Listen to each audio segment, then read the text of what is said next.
Ramogi en thuolo machielo moikore mar kelo ni weche manyien mag migago kowuok e Ramogi TV. Wakwayi mondo ibed kodwa machiegni, to mokwongo wawinjane thuond weche.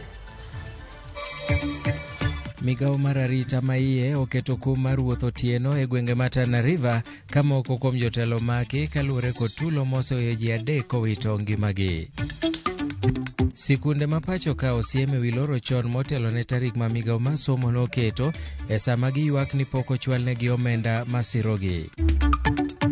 Jonyuol kod jopuonj okwa mondo jiw talanta mag jopuonjre ahinya te goyo gik thum kaka orutu kod nyatiti majiwo thumbe makaluo.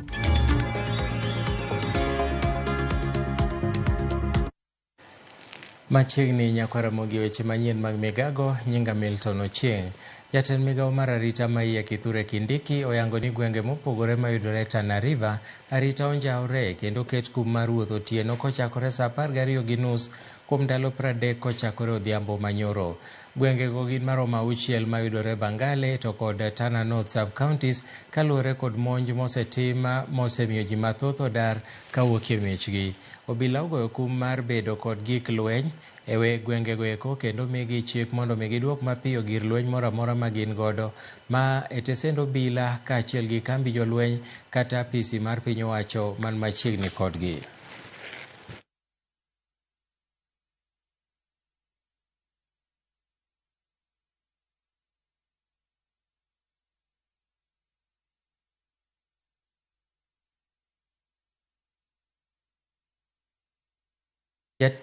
Jatend migawo mar somo Julius Migos Ogamba omako chung' motegno ni sirikal pogo pesa ne skunde duto te ma pacho ka masiro chenro mar somo ne tam mar 3 mopogore gi weche maliekore ni migawo no yiero skunde michwalo negi omenda. Kanowuoye kar tiegruok ma Meru, Ogamba nowacho ni oseketo maino e moko kuom weche manochwal ne ute mag fwambo weche ma pacho ka kendo singo maluwo wechego motegno mondo midhiero ma kamano orum.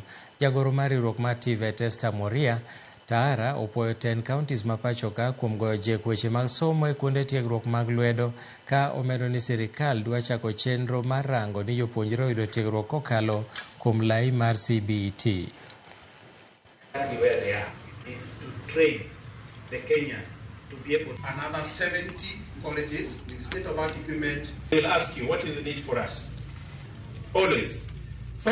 In terms of the capitation, this term, the capitation was actually released, I think 2 days before time, or just on time for the students' opening. I haven't seen the circular that we are talking about, but I've seen something in the news, in the papers, that there is an issue relating to finances. And I want to assure the country that as far as the ministry is concerned, the funds were released, and we're going to find out what is the discrepancy that they are talking about, and if there is a discrepancy, we'll be able to address it. Jakom mar Kesha Willy Kuria okwero skunde mondo kik lor chon motelo ne kalenda mag sikunde mawacho ni skunde idhi lo tarik 25 dweni ponono ni sirikal kokalo kuom migawo mar somo ok ochwalo gowi manodong' kuom omenda manochwal ne sikunde.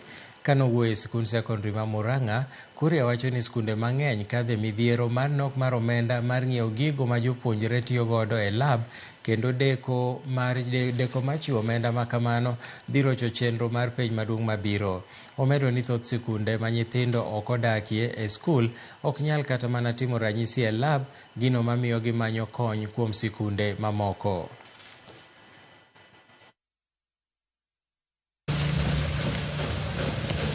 The closing date is 25th, and some schools, of course, will go up to that time.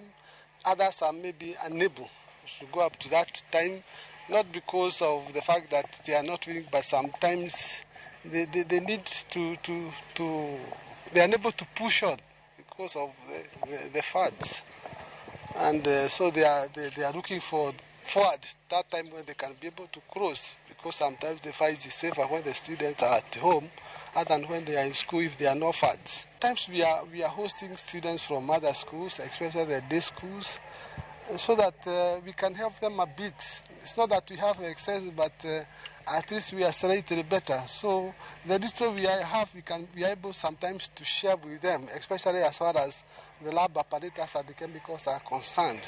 We are trying to assist them so that they can be able to do the end of term exams.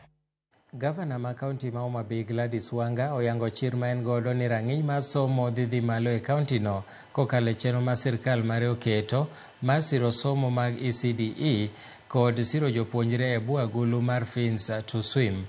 Wanga wacho ni okenge mane oketo mar gero klese ECDE e ward ka ward kendo masani oseyaw ayanga ne somo en historia maduong' mokalo ne Homa Bay makoro gindiko kendo dhi medo rienyo somo. Gavana noloso kinde mar ik mar Mama Ruth Muga ma en min od jakom machon mar ODM Kabondo Zachary Muga e dala mar Kolal Kabondo. Kane wadonjo wayudo ka ECD kuom higni 10 noger ECD 20 e skunde 800. Iga mokalo iga 2022 wachak wamedo ECD 80. Iga ni e ndalo 90 ne wagero ECD 163. Masani e higni 2 wan gi ECD 243. Tiyore kosok tire. Mane tich manumiyowa ni watima onge mibadhi. Basari wachiwo $4 million e ward ka ward. Sani sa basari biro mbele ka. December koromo. Gi January kanyo, nyithindo kapok odok school, mar Nyawang'aya mar county wani, en nyithindo dhi kode cheke lwetgi. Wakelo scholarship iluongo ni Fins to Swim. Fins to Swim ni, wan gi nyithindo 500 mwakawe wards wagi te. Nyathi biro kata koonge wuoche morwako mano Nyawang'aya. Obed soksi Nyawang'aya. Sikat, tolong. Jotelo mag ODM e kaunti ma Homa Bay kod Migori noriwore kanyakla gi wede kod osiepe e ik mar Mama Ruth Muga ma en min od Zachary Muga mande nosebedo jakom ODM e Kabondo kuom thuolo malach. Ik manyo otimie dalane mantiere Kolal e Kabondo. Gavana Gladys Wanga, jalupne Oyugi Magwanga, jod bura ma Kasipulo Ng'ondo Were, duto ne jochopo mar kuyo kod familia mar joka Muga kendo timo mos makende. Spika ma Homa Bay Julius Gaya kod MCA ma Kabondo West Peter Nyakomita aduto ne ojiwo hocho makende ne familia. Chenro mar ikono nota kod kanisa mar Anglican kod telne kod St. Mary's Magdalene Gotrateng Parish e bwo Reverend Shadrach Zadakaya Okech. Anyalo chungi tok ng'ato kata amanyawacho ni wang' ni arom.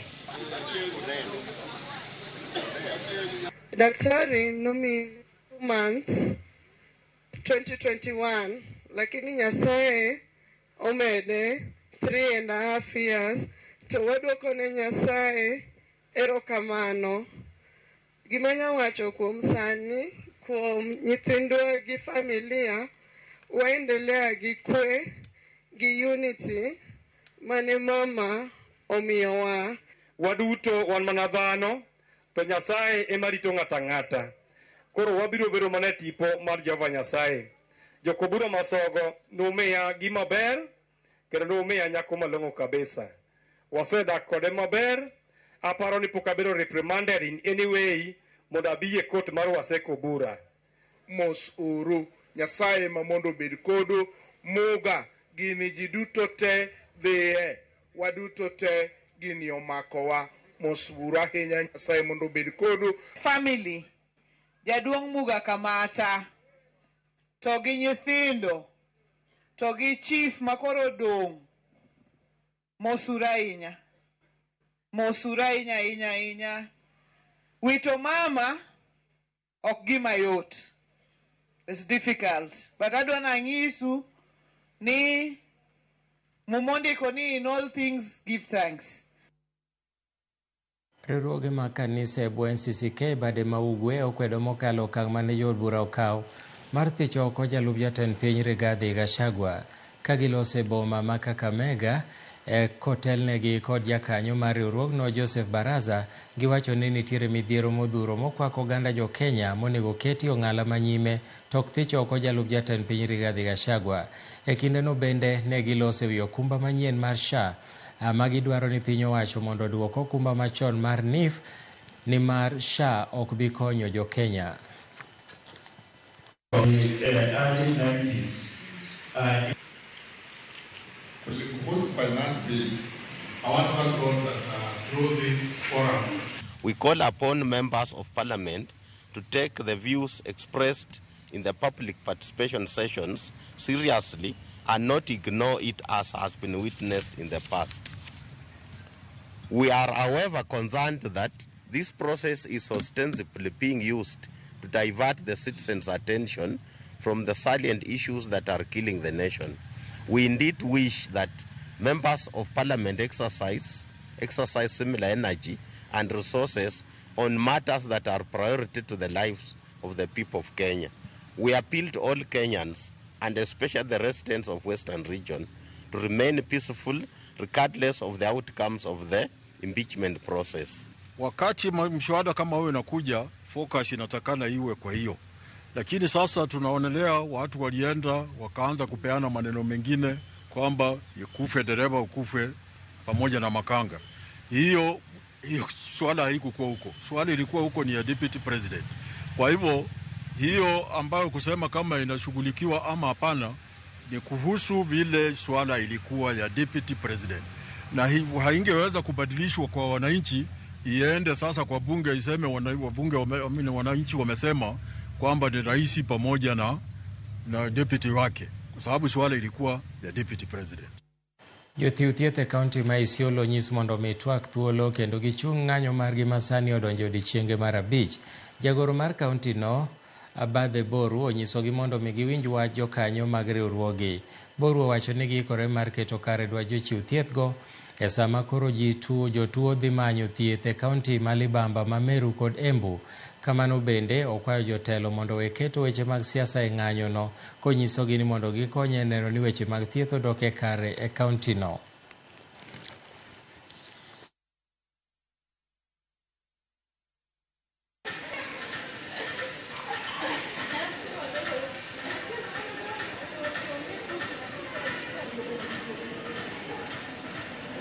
The responsibility of a leader is to look for a solution, not always looking for a problem.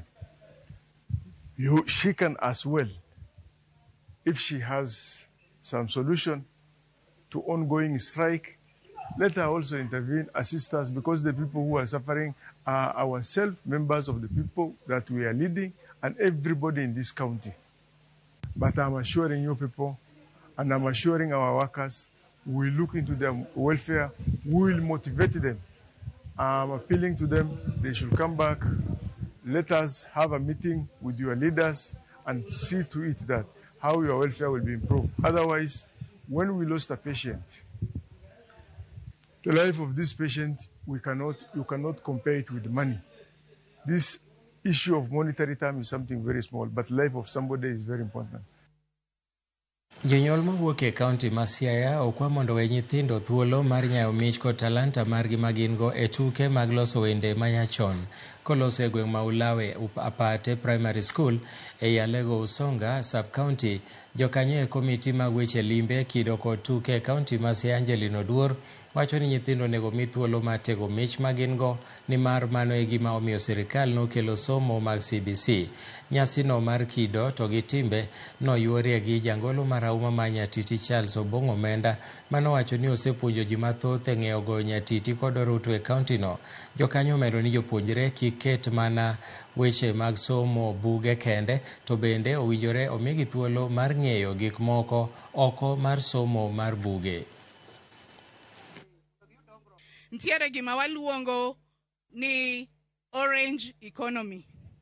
Orange economy sani ema walando ni mondo wa embrace. Orange economy o involve weche talents. Nyathi ng'eyo gimonyalo timo maber, nyathi ng'eyo talanta ne kuma nitie, to kanye o focus. To in future, ondikre tich kende maonge ng'ama bro ndike. One example wan go Otieno Aloka kae. Ng'ama ondiko Aloka tich en ng'a? Donge bendo ndiko jomoko? To dongo thrive economy mar jomoko? Omiyo wa embrace jonyuol man ka, kineno ka nyathi nigi talent, kikidie go nyathi thuolo, kende momiyo sani wan gi CBC. Aduokon jonyuol erokamano mapatika kuom support ma umiyo nyithindogo kod support ma umiyo school kod jopuonj. Mondo nyithindo chopni yudo kombe kamano en tich mar kanyakla moriwo jonyuol, to riwo jopuonj, to riwo board. Koro gi kainagi, we are not misleading our children, but we promote our culture. Taji one duto. Wajiu gini to every year I'll urge Jared mondo mi watime every year mondo bed kaka no marwa. Ramogi na monda kao yueyo mokwongo e cheno mar migago, to kapok adhi e yueyo daber monda somie moko kuom ote museoronwa e laini marwa mar 236000. Jaka Black awinjo e yo makare kendo Ramogi TV neno maler. Nyinga en Ato wuod Kodumba Kanyamwa. Kaito Morris Nyaringa Alfred owacho ni ma Nyaringa Alfred awinjo Ramogi TV maler ahinya ka ntiere Isili. Owacho ni joherane to kaka Fevi Pamela Onyango ma ka en Tanzania mondo gibedi ka giwinjo matimore e Ramogi TV. Machielo kawacho ni en Morris Dianga wuod Kamgundo aneni malero daka mosna mano osiepena Okozi Elijah kanigod jope ward mano MCA to be. Aya, kaeto machielo bende wacho ni aneno maler kabisa ma youth leader Brian Omolo mar Jesus Evangelical Church. To kaeto machielo bende en ni Ramogi TV molmosa kan sibuoche mano Brian Pinky. Nyakwa Ramogi aka uyueyo matin aduogo bang' thuolo machuok kikidhi mabor.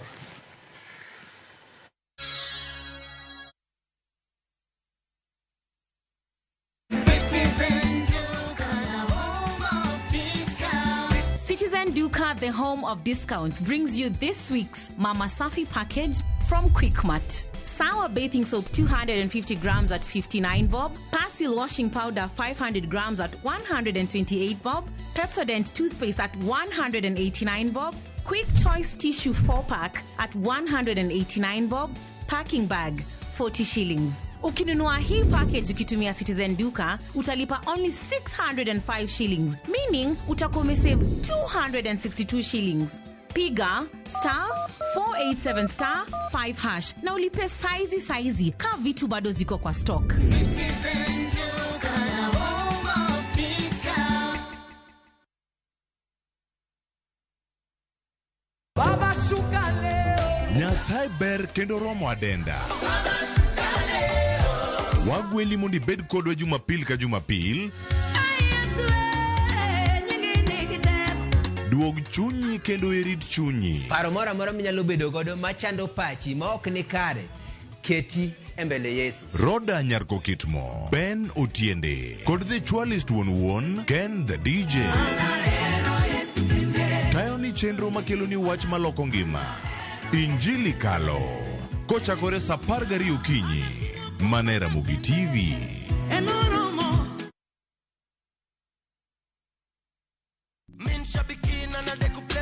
I'm Lindy Ajagi, a teacher by profession from Oranga. I started praying after seeing some winners on Citizen TV. I raised a bet of 15, that is super jackpot. I won 12 out of 15. I'll continue praying until I win the 13 million on the jackpot. Shabiki super jackpot. Ni time yako. Minadai wote twenda hivi. Not for persons under the age of 18. Authorized and regulated by BCLB 671. Bed kodwa e wuodhni ka wanono kit timbe mag anyuolawa. Oyundi no neni en winyo mayot. Samano dhi chiemo, ng'ama ok ohero tich matek. Koro nyako ringi kodhi chiemo. Emano miyo chake kamano. Gin kido mamiyo wabedo kaka joluo, sigendni mopogore opogore mag dhoudi mag luo. Chiro ma kiti pando chira. Gini dwa chako ndeti mos. Okelo ni ahonda. Dil majony. Luweche mag luo mopogore opogore. Moro ka moro kuomgi nigi ranyisi mopogore opogore. Wuon magolo ng'ani ka wuongi watere wadhi gone dala. Koro telo gi le to gi gweno. 111. Lu chenro ni ngeso ka ngeso saa 1:45 otieno e Ramogi TV.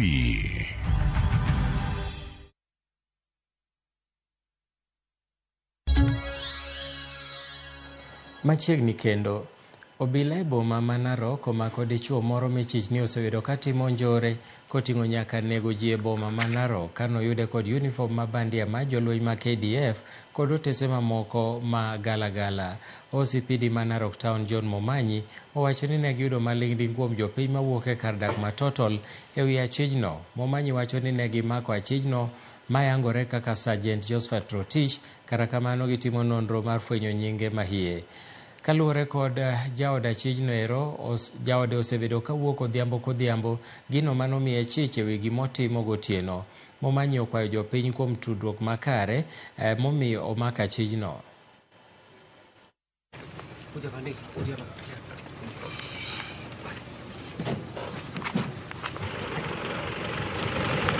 True to what we had been informed, waliweza kupata one suspect ambaye wakati tulimpata alijiintroduce kama yeye ni officer wa jeshi KDF. Kwa majina alikuwa anasema anaitwa Josephat Rotich, sergeant ya jeshi. Tulipofanya upekuzi katika ile nyumba tuliweza kupata uniforms za jeshi na vile tuliweza kupata silaha. Kuna silaha ambayo imeonekana pale mbele yetu aliweza kupatikana nayo, na kila ambacho kiliweza kutushangaza kidogo, aliweza kupatikana akiwa na vitambulisho ambavyo viko na majina tofauti vya watu tofauti. Jotimora kata contractors e county ma Migori dwaro mondo piny owacho mar county no okaw okang' machik ne jotije county no matimo orak mag piny owacho e yor apanda ka gitiyo kod kembe magi. Contractors go kata kamano opwoyo piny owacho mar county ma Migori kuom keto maino e chulo gope mag jotimo orak. Juma nigi mathoth. Chike mang'e wechego mag telo kaachiel kod bidhruok makare pacho kae maonge ka leadership en Integrity Act 2012 wach ni onge jatij piny owacho ma onego timo orak mag piny owacho. Kata kamano maling'ling' yango ni timo kuom jotijego mag piny owacho mag kaunti ma Migori maketho chikni kendo gitimo ohala kata orak kod piny owacho ka gikawo orak mag piny owacho e yor apanda.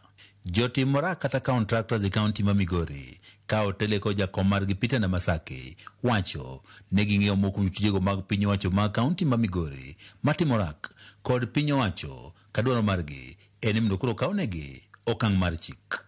County government employees who are also contractors, and because of that there is conflict of interest, and we know them, we can call them out. So we are putting them on notice as from today that they should desist being contractors and be employees, or they should resign and become contractors, so that we can have even playing field.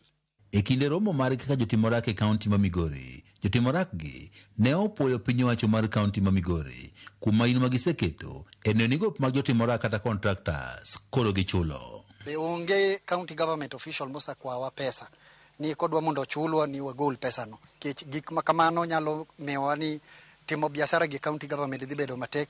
Koro gik machal kamano onge, wan gi mwang'e ni kitiyo to ichuli. Seche moko delays nitie, but ka pesa oyudore, contractors gi suppliers ichulo. Jagoro ma jotim orak e kaunti ma Migori Godness Oucho wach ni kuom gope manelo milion 400 mabende osekunore ka ochak higa mar 2014 nyaka sani.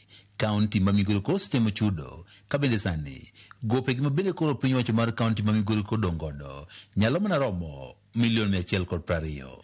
List manwachiwo ka wang'iyo iye to wayudo ka thoth contractors nosetim nadi nosechul. Wawuoyo gi county government and wasewinjire ni bills mag 2021-2022 kadok chien ahinya mag milion 4 kaduogo chien osekete supplementary budget.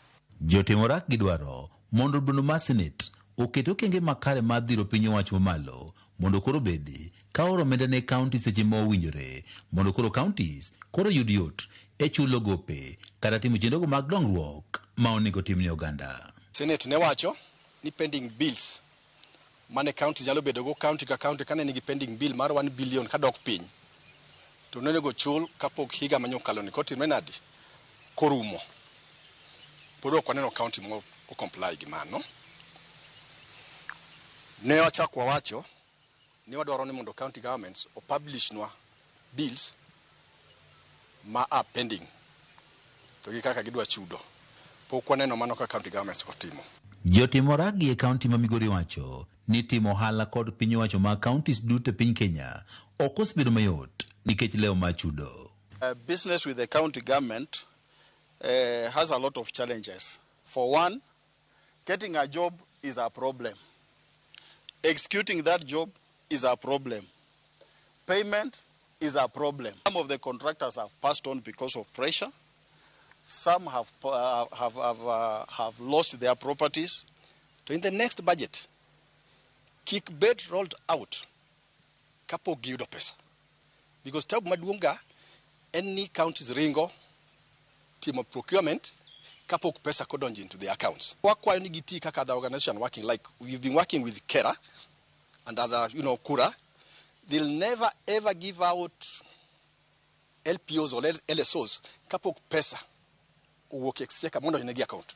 George Juma, Ramogi TV, Migori. Nyakwa Ramogi wachopo e giko mar weche manyien mag migago e thuolo ni mar waiko ni mamoko mabro kelo ni godhiambo e weche manyien mag ang'ich welo kod oimore ka okamano ta somi ote moko adek opaki Yesu and General Jared Gurati watching live from Kawangware, Nairobi with my incoming Bishop Peter Olilo. Ramogi TV aneno maler ma youth leader Brian Omolo nase somo mari Brian koro wasoma ne mar jomoko awinje yo makare. Aparo ni magi onwore anwoya kanyo. Kara kamano nitiere bwana moro kawachona ni manyna tich mar nursing ang'e wuodi, koro tudri gi wuodano mondo mi contact mara direct ok mar studio. Ka kamano Nyasaye mondo ritu, beduru odiochieng' majaber. Bang' thuolo machuok koromo saa 8 tim maduong' mar paw tuke biro ni ka gi weche mag tuke. Nyinga Milton Ochieng', oriti masani.